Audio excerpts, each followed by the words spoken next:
I think Deborah, Candiace, Wendy, Kay, everyone's responsible. Wow. Y'all want me to be friends with this? Like, you want me to make up with this?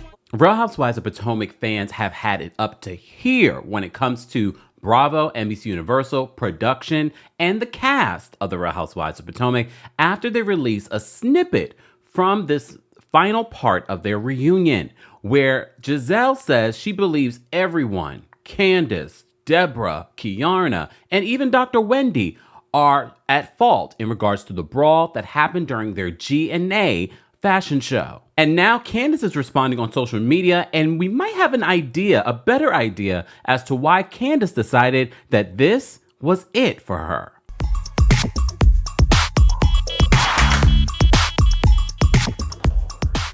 Welcome back to the Kempire channel, your #1 source for pop culture news and music, entertainment, reality TV, and so much more. As always, be sure to like this video, subscribe to the channel, and hit that notification bell so you never miss out on breaking news when we go live or when we upload.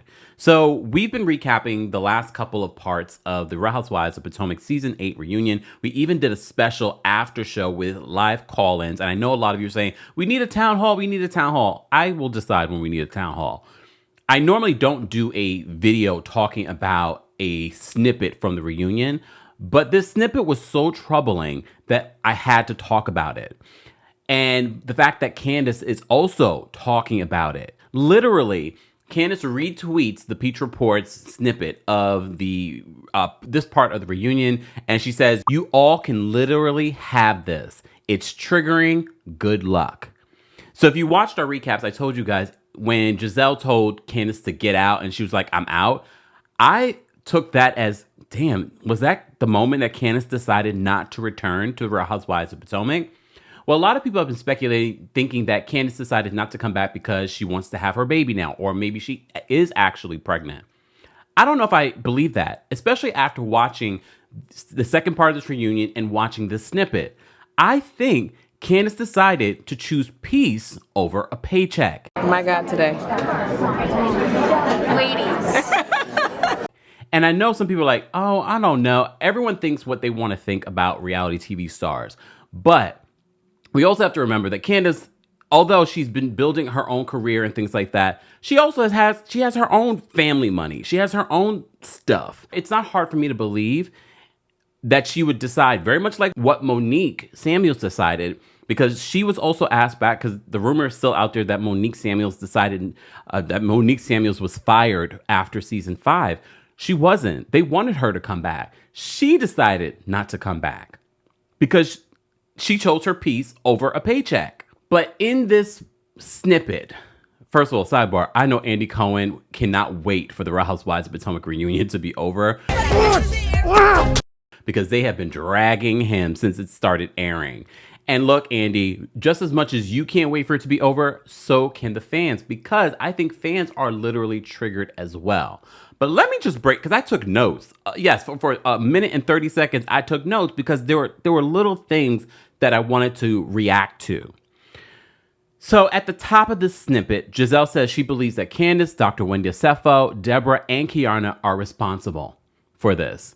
And of course, Dr. Wendy's like, I'm responsible? Because if you watch the video footage of this brawl, you could see that Dr. Wendy's trying to break it up. She's trying to stop this from happening. And literally, it has to be Mia to say to Giselle, Wendy had nothing to do with that. Do in the physical altercation when each time you see me literally dodging. Yes, I'll take Wendy out of it. I'll take Wendy out of it. She just on camera. She just took it back. and that's the only time that Gizelle will give grace to Dr. Wendy. Like, well, we'll take Wendy out of it. Oh, thank you, Lord. Thank you for giving us this moment. Let us bow to thee. So here's the thing. So when we talk about colorism, and I know it's uncomfortable, very much like what Robin said about the conversation of colorism is uncomfortable for her. I think it's also uncomfortable for our community. I think it's also uncomfortable for certain viewers. Some people just don't want to see it. But here is a perfect example. Yes, we have seen all of these women argue, go below the belt. But what we also have seen them forgive each other and move on. What we're seeing with women like Gizelle and Robin, they are refusing to move on with these particular women that are of a darker hue. We've seen them go below the belt in all to the depths of hell.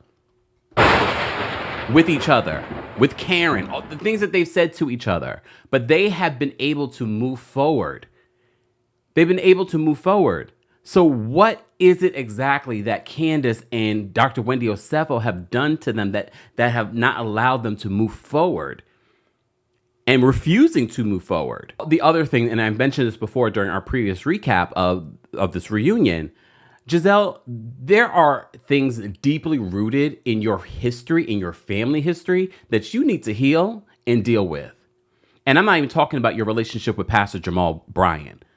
There's a plenty of stuff, but we've given you grace because you lost your father. But there is some stuff that you need to deal with that you probably don't even realize that you were taught unconsciously. But at this point, I think you're refusing to see it. So she gives Dr. Wendy some grace here. She's like, we'll take Dr. Wendy out of it. I was shocked that she even threw Dr. Wendy in it. But this is what fans are talking about that triggers them, is that you're throwing Dr. Wendy in it when she had nothing to do with it. She said nothing. If anything, she was trying to break it up. Okay. So Gizelle then mentions to Andy, this is a bad look for her business, the G&A business. Lies! The lies! Look, a brawl, honestly though, Gizelle, to be honest with you, I agree. A brawl of this nature is never good for any business. But for your particular business, this actually got you some press because no one else is talking about G&A. So she mentions that the brawl, this is what it does. So Candiace retells what happened. And she says that Deborah came up to her face and says, "Do you have something that you want to say to me?" Candiace said, "No, come get this vermin out of my face." Mia chimes in and she said, Face. No, but you can't do that. Yes, I can. I mean, yes, I Candiace, can. Mia, the same woman last season that was calling her everything under the sun and then also physically assaulting her. Okay, Mia, be quiet. Be quiet. And that's exactly what Candiace says. Why can't I say that to her? First of all, if you're coming up to my face, again, rewinding time. I don't understand why Ashley would even invite Deborah, because we can't forget the allegations that Deborah brought against not just Candiace's husband, Chris Bassett, but also Dr. Wendy Osefo's husband, Happy Eddie, which he's turned into $1 million business. We can't forget that particular element. It wasn't just someone that was just you didn't get along with. You brought someone here that had egregious claims against people that you work with. I'm not going to even call them your friends because I don't believe Ashley's a friend to anyone. The only person she's a friend to is Gullum because she's rubbing his crusty feet every night. That's the other clip that came out in regards to her relationship and the divorce. And if this divorce is actually going to happen, she's going to file a complaint. No one cares, Ashley. Let this be your last time on the show. So Candiace relives that moment. The other part, and I'm sure maybe once we see the full episode, they talk about the moment where Deborah threw a drink on Candiace as well. That's when Kiarna got into it with Deborah. At the end of this particular clip, Candiace says that she wasn't expecting anyone to fight for her. She gets emotional. Cue the camera to Robin's face with an evil smirk on her face. Did anyone else notice that?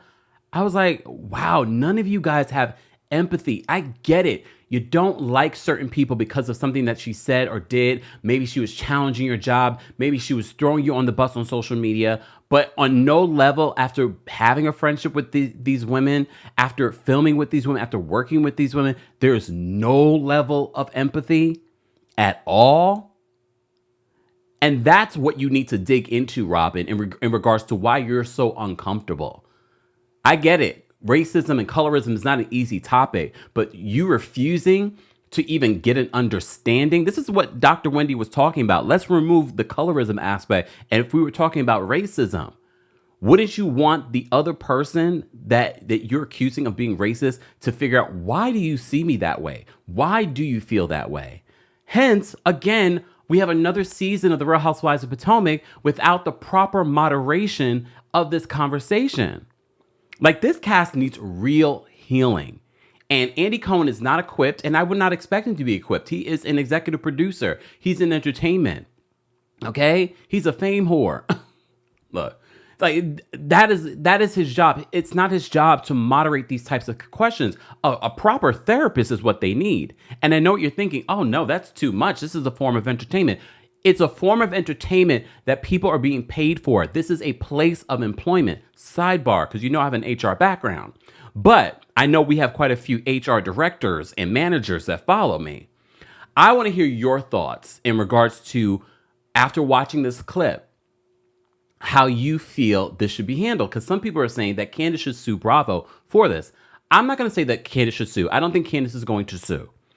Sidebar, they all signed arbitration agreements, so I'm pretty sure they wouldn't sue and they would end up trying to bring this to arbitration.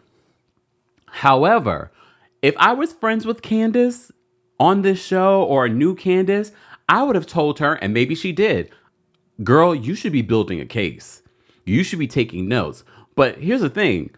All the notes are filmed. All the notes are filmed. Because after watching this scene, I said, wow, like this is a hostile work environment. A person has decided to leave the work environment because she does not feel supported. She feels like the work environment is hostile.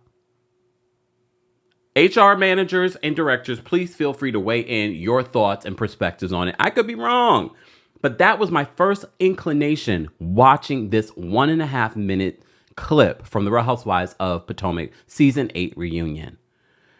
Guys, as always, I know you are triggered by this season, the multiple seasons of Potomac, but I want to know your thoughts in the comment section. As always, don't forget to like the video because it's an easy and free way of supporting not just my channel, but other channels as well.